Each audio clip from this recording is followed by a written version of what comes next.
Hey, it's Josh Vergara from Android Authority. What's going on, everybody? And this is the Kindle Fire HDX versus the Kindle Fire HD.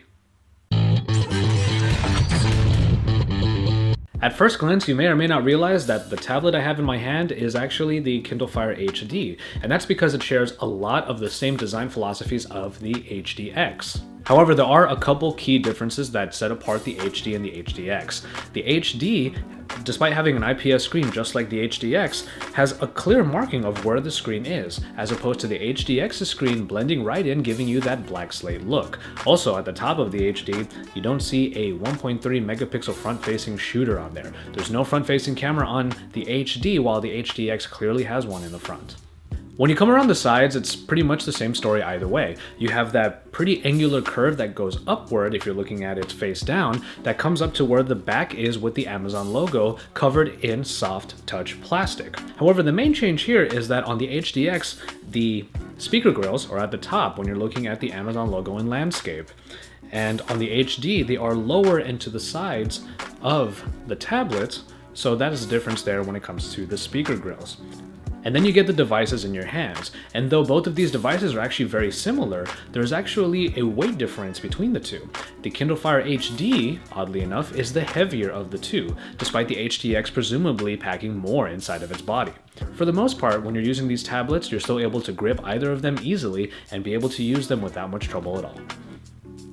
The resolution of the HDX is 1920 by 1200 and its IPS screen capable of 323 ppi. Like I said in the review, this 323 ppi keeps text in your ebooks sharp, but also the high resolution makes details inside of your videos and movies look really great.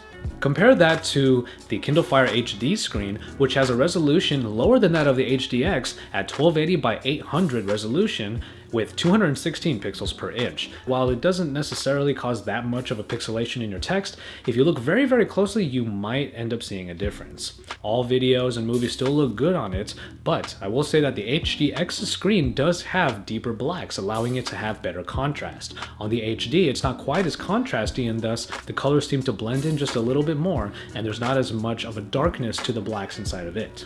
Though I do prefer the HDX because of that higher resolution that provides a lot of great detail and its higher contrast, I will say that I did use the Kindle Fire HD with its lower resolution screen for quite a while, and it still provided a very, very good experience. In terms of performance, it's still the same story when it comes to the mid-range versus the top tier. The HDX does come with the Snapdragon 800 that is clocked in at 2.2 GHz and is backed by the Adreno 330.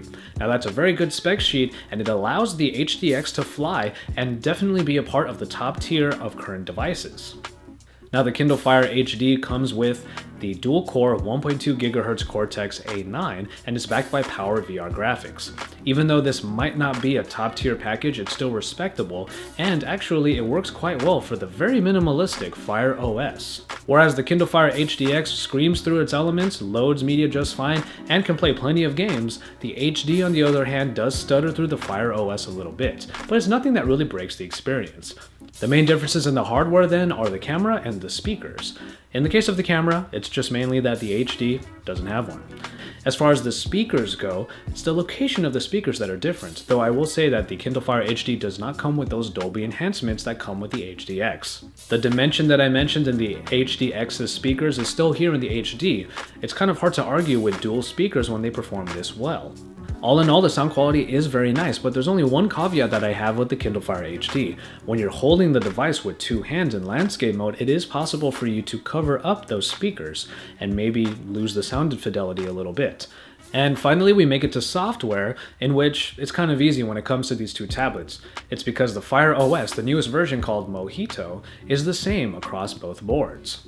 Really, there's only one main difference between the two, and it's that the Kindle Fire HD does not come with the Mayday button. So if you're considering this as a gift for someone who is pretty technologically challenged, or if you feel like you will need a lot of help with a tablet such as this, then maybe the HDX is a better choice, because whoever it is that's using that tablet will be able to find their answers themselves by getting connected straight to an Amazon customer representative using the Mayday.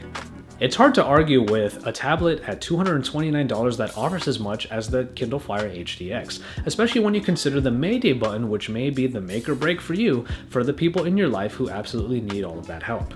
However, at $139, if you just need a starter tablet, the Kindle Fire HD is probably the much better choice because of that price range, and also because it's still a good portal into all of the content that Amazon has to offer. You'll still have a great time watching movies, TV shows, reading books, listening to music, the whole nine when it comes to the Kindle Fire HD. So if the extras on the HDX are what really sway you, those have to be the ones that definitely make the difference. Thank you very much for watching this comparison of the Kindle Fire HDX and the Kindle Fire HD. If you enjoyed it, drop us a like down below and subscribe to our channel if you haven't already. If you want to see the full review of the Kindle Fire HDX, make sure you check out the link over on the side. And there's also a link there showing you what the May Day feature is all about. Stay tuned to Android Authority for all of the best coverage because we're your source for all things Android.